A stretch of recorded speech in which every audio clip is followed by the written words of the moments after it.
Do you remember when you were 6 years old? What is the earliest memory you have?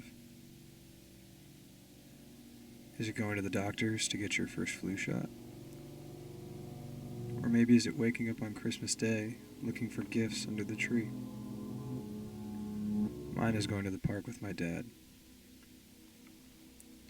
I remember playing with the wood chips on the ground, tossing them in the air, then promptly getting told by my dad not to throw stuff because it might hit people. I remember it was a hot day, with green grass so bright and warm being hit with the sun rays,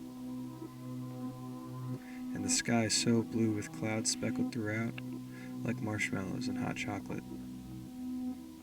I remember this day fondly.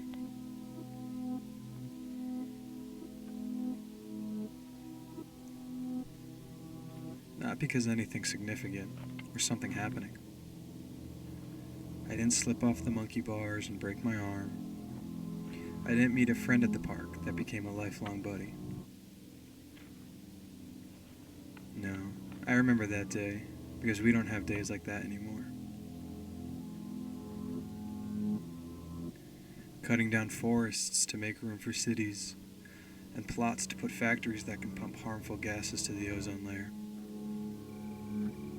Running through mines for materials like gold, and digging deep for oil. Contaminating the water and the land, then nothing is done in response to these. People who do the most hurt to contribute to these global crises hurt the people who do the least. As of last year, greenhouse gases are at an all-time high of 50 gigatons being produced. Last year alone, we pumped out 6,343 million metric tons of CO2. These are unfathomable numbers for you and I, so in an effort for it to sink in, I've converted it to pounds. It would be the equivalent of 7,561 German Shepherds, or 75,617 bags of potatoes, or 756,177 cans of Campbell's tomato soup. People have this mentality where they think, well, is it too much for me? I won't be alive in 100 years, so why should this bother me?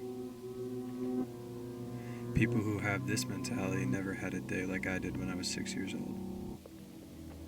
When I was on that beautiful day, that if we keep this up, in 100 years, won't even happen again.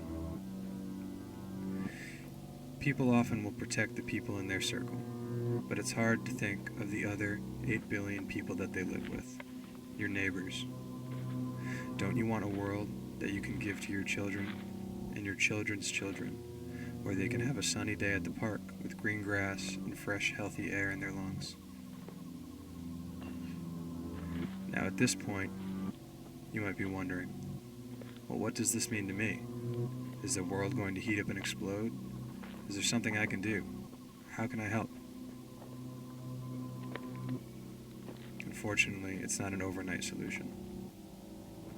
How can we understand what people have been doing the past 50 years and learn from our own mistakes? You can read, you can learn, and you can change.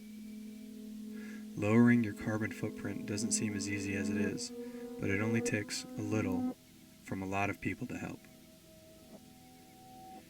Taking a bike to work if you can, or walking instead of driving. Recycling when you can. Reducing and composting food waste to use for plants to grow healthier and stronger. Go out and plant a tree. That's some stuff we can do now, you and I. But who knows what the children of the future will come up with.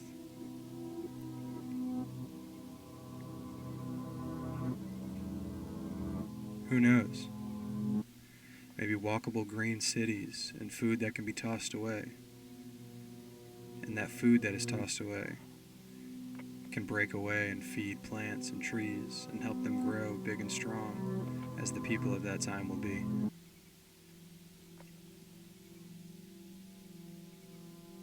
I don't know if you and I will be able to see this in our lifetime. We won't be able to think like that if we don't take steps and act now. We as people can do this. We can come together and collaborate and bond as people for our beautiful green planet. What is the earliest memory you have? Mine is being 6 and playing on that beautiful day at the park. I want more people in the future to have this memory and learn from it. What does this planet mean to you? Can you take the time and save it like it saves you every day?